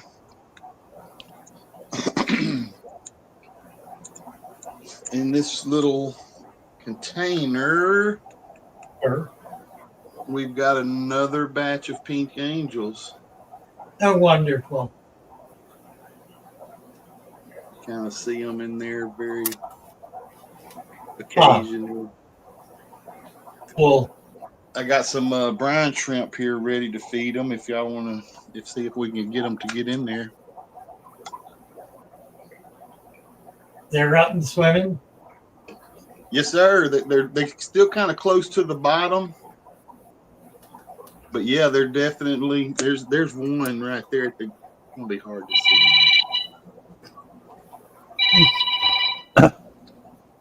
Hello. There's a Father few. fish. Oh, look at all the babies. Yeah, hi, Kevin. Some of them are solid white, and some of them are hot pink. Do your order? No. They're gonna Yeah. Okay. Right. They should You eventually put look them in a like bucket. these guys. Did you order everything yet? Did you order? Do you have everything? Okay. Got the sand? Yeah. Oh, I'm on live right now. Hold on a second. Oh, Dina's Look gonna be at- sorry she missed this. Yeah, they're the ones spawning. Look Yeah. at that.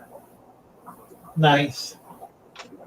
You can see she's We're over looking there at cleaning the three cone again. pink angels. So when did you order? When? Okay. Should be on its way to you.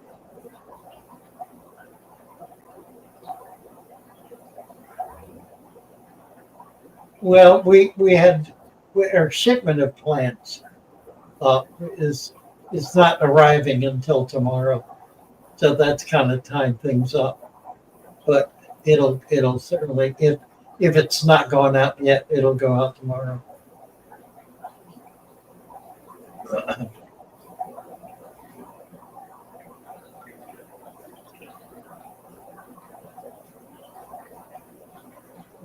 Gorgeous. What? No, just put a vitamin C tablet in it. If I can move the Use light your forward. password and put a vitamin C tablet in it. That's all you need to. Yeah.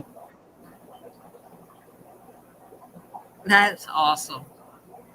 You Don't like do that, that. Brenda? That's not going to be better.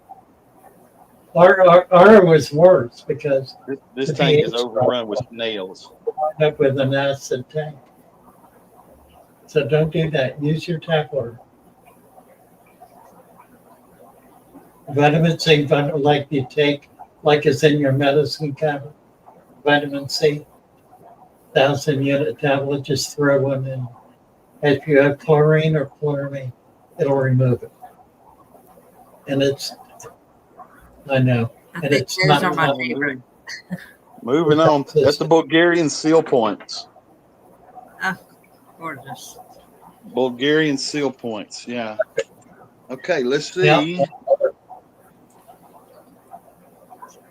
Yep. Hang on just a Yep. second. Yep. Perfect.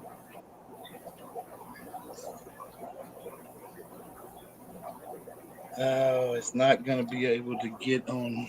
Yes. Yep. Yep. And the next day, put a few fish in. The next day, put a few fish in. He took off. Oh, good. Perfect. Absolutely. Oh, that sounds great. Perfect. Yep. Oh, look at The one survivor out of about That's 200 good. that I didn't kill. Fish. Okay. Fine. Nice. That's my one survivor, Father Fish. Oh, my word. Oh, isn't that's a heartbreaker, isn't it? Yeah. Uh, wow. Well, anywho, I'll back on out of here. I took up enough of your time. Thank you, Greg. Appreciate you. Thanks for having me up. I love y'all. Love what y'all do. Thank you. Bye for now. Thank you. All right, let's get Daniel up here. Hi, Daniel. Hey, Father Fish, it's been a while since I did this. Oh boy, that's a gorgeous tank. It is. I have I did 2 inches of soil, 2 inches of sand, and this seems to be working really well. I haven't done a water That's change beautiful. in about 2 years. Yeah. The only reason why I had to do a water change is because I had to move this whole thing. And Right. I called you up and you told me to just empty it until it gets to the substrate and then move it like that. So Yeah. that's how I did it. Well, you did good. And I I've got acquired so many plants. It's unreal.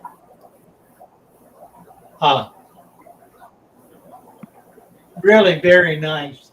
I've got some plants that have just started to do that, and I'm just real impressed with them. Should I Very trim nice. it down?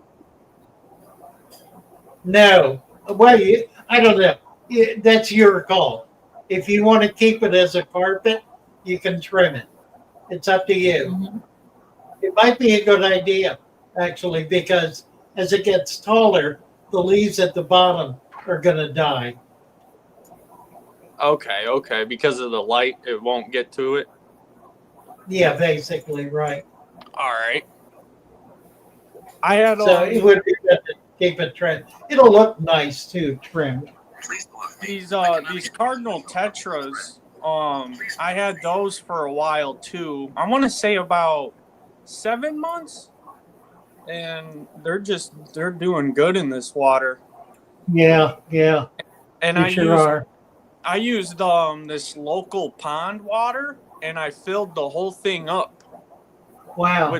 With just the pond water because I wanted all of the microorganisms to be within there too. Right. And it works great. Sometimes I can see them, like if I get really up close, I can see 1 or 2 little kind of crustacean creature moving around. And I have another question for you. Is this red stuff? Should I worry about that? No, it's algae. Okay. It's not a problem. I got a nice root structure going too. You sure do. I got these big roots are from these plants up here, and what are they? I have no clue, Father Fish. I just grabbed different types of plants from the rivers and streams, and I just start putting them in my tank like a madman. It's pretty cool, yeah. I got this one right here. I found, if you can see it. This one was from a ditch, actually. Oh, right. Where do you live? And then I also have this vine that I've been growing out on the side of it. That's doing pretty well. I would have filled up. I wanted to fill up my tank all the way. This has been a while since I've touched this tank, and that just goes to show that these tanks are battle ready, man. Like, yeah, really, on their own. Yeah. But I live in Ohio. Oh, okay. Yeah, I would go ahead and fill it. You don't have anything in there that's going to jump out.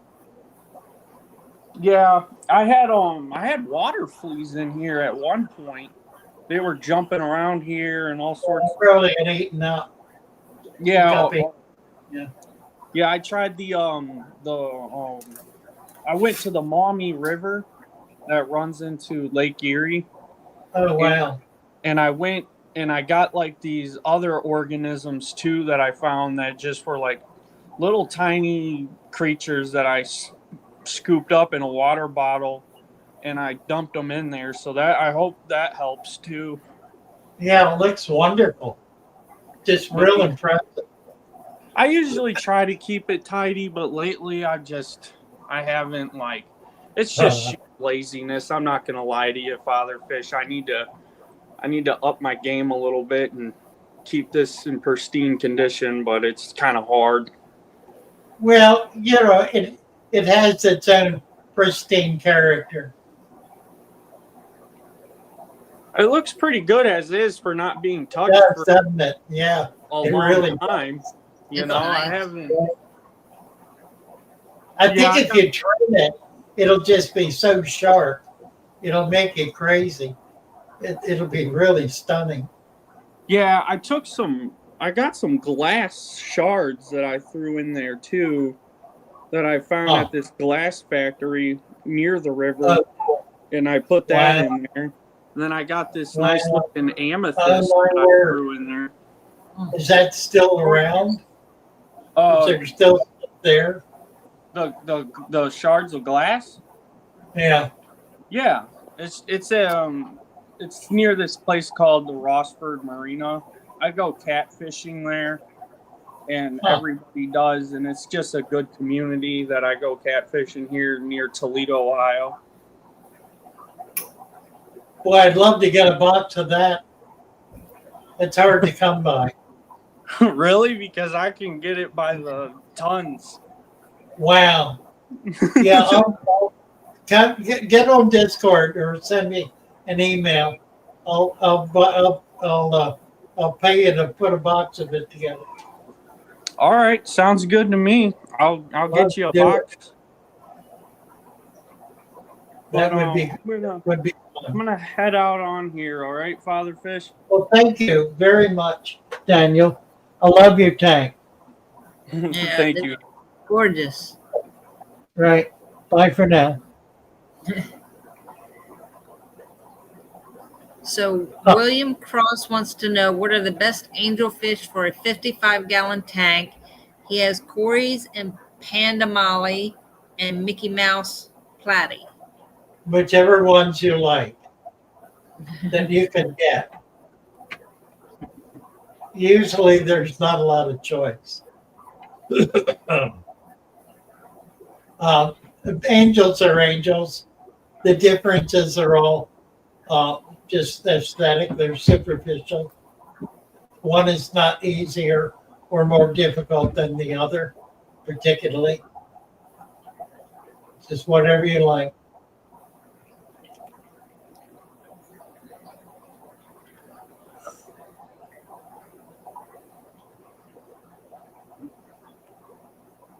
Huh. Oh. Oh. Aqua Fasami. This is a brand new tank.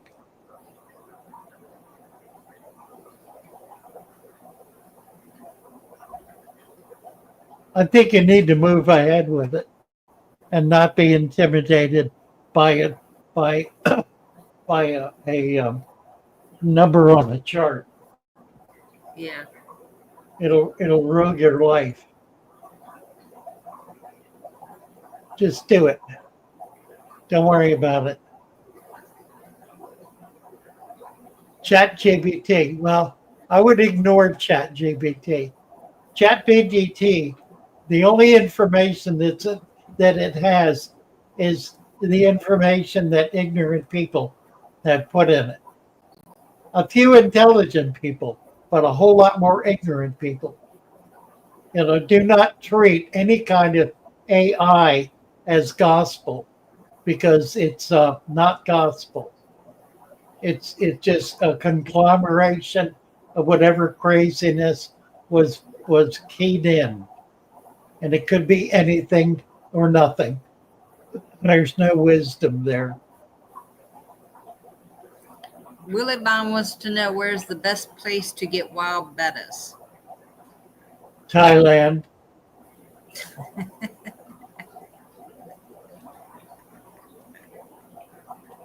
I don't know. There's a club in Seattle that a number of members have kept wild bettas for many, many years.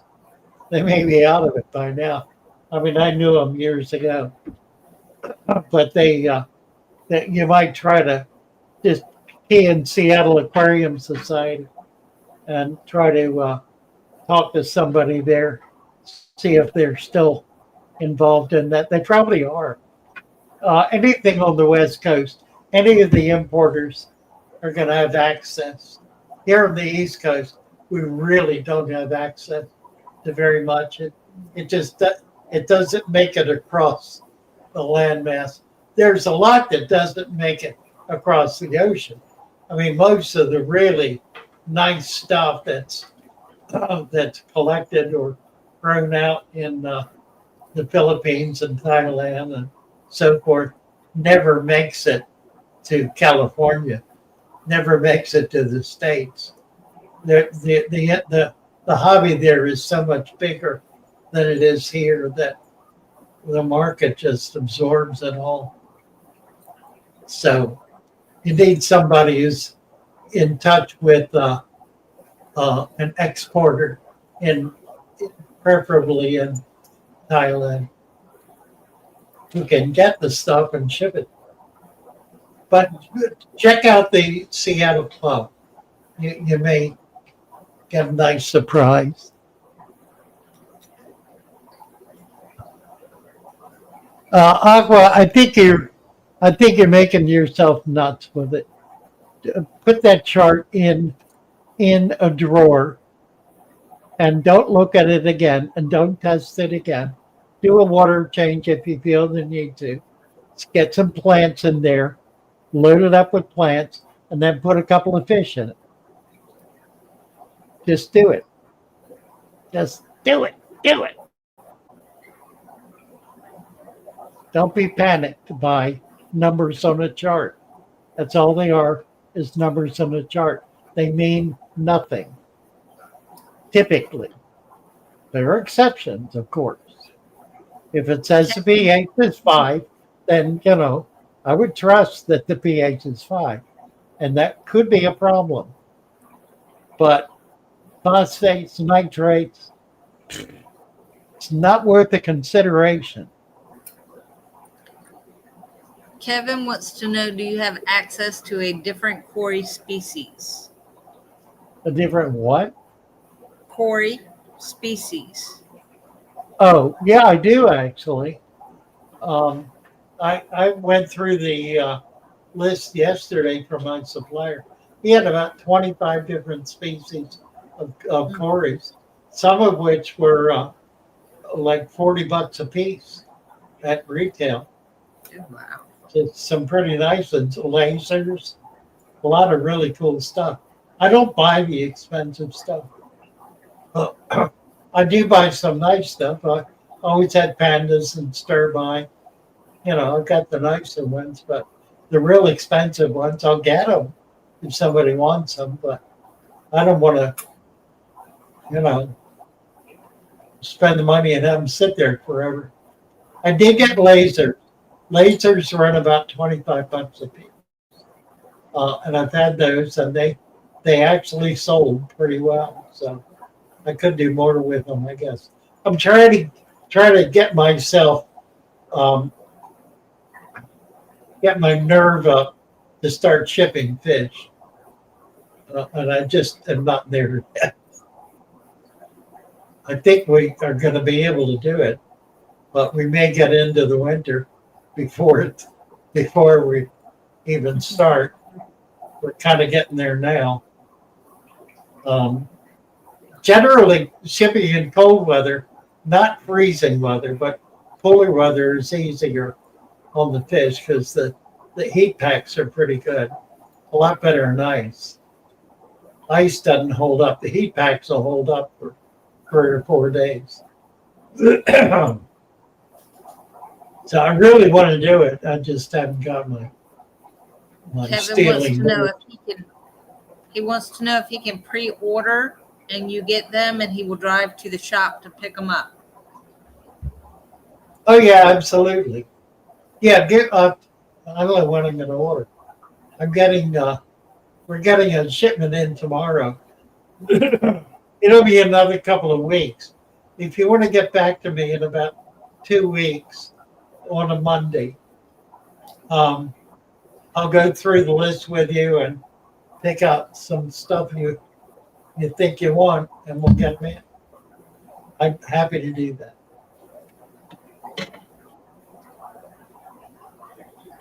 How are we doing here? We are past 2 hour mark. I It know we says, are. okay, you've been on for over 2 hours. It's 7 It's up. about 7 minutes before Mhm. 8. Looks like a couple more minutes. Yeah, let me hit the bottom of the chat here.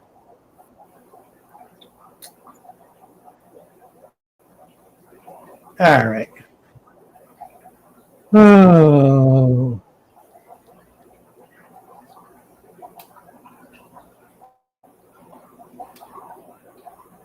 Oh, that's a thought.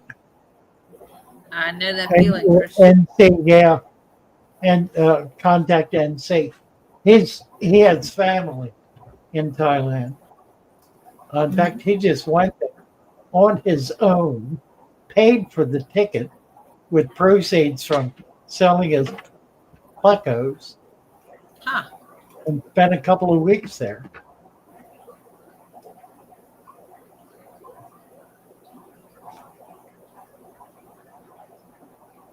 Let's Good night, see. Matthew.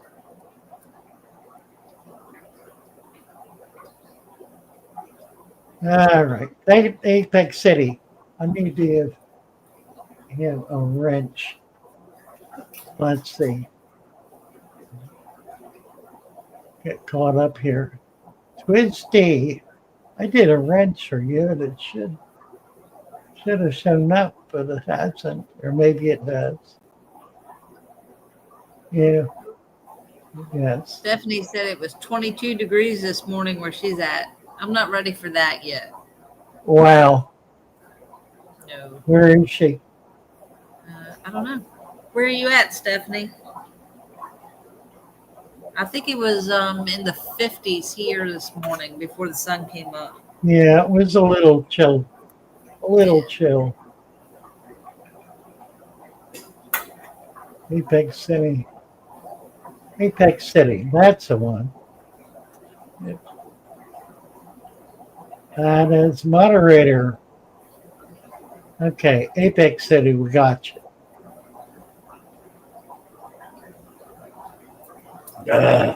All right, I guess we're gonna wind it up here. Like just as well. Oh. All right, guys, love you all. Thanks for coming. Thank you, Brenda, for pitching in. We're gonna all send positive thoughts and prayers and wishes for Dina getting better real quick. Yes, I need to get her in gear tomorrow. All right, what are we doing here? Somewhere I've got our theme song. Yeah, the song? Probably. Is it there? I don't know. Love my little fishes. We got it. Swim about their home. I love my little fishes. As they swim about their home. When the sunlight shines upon them and their colors begin to glow, I am drawn into a world where my heart longs to go. I imagine scenes of beauty and feel the warmth of love. I love my little fishes as they swim about their home. I have traveled the world over, but never found a peace that comes from watching my fishes as they swim about their home. My heart is happy and I am content to sit and watch them swim. I will not be alone while these fishies are in my home. When the sunlight shines upon them and their colors begin to glow, I am drawn into a world where my heart longs to go. I imagine scenes of beauty and feel the warmth of love. I love my little fishes as they swim about their home. Good night, all. Love you all. Night. See you next week. Hope join Brenda and Dina Sunday evening at 6. I'll be there too.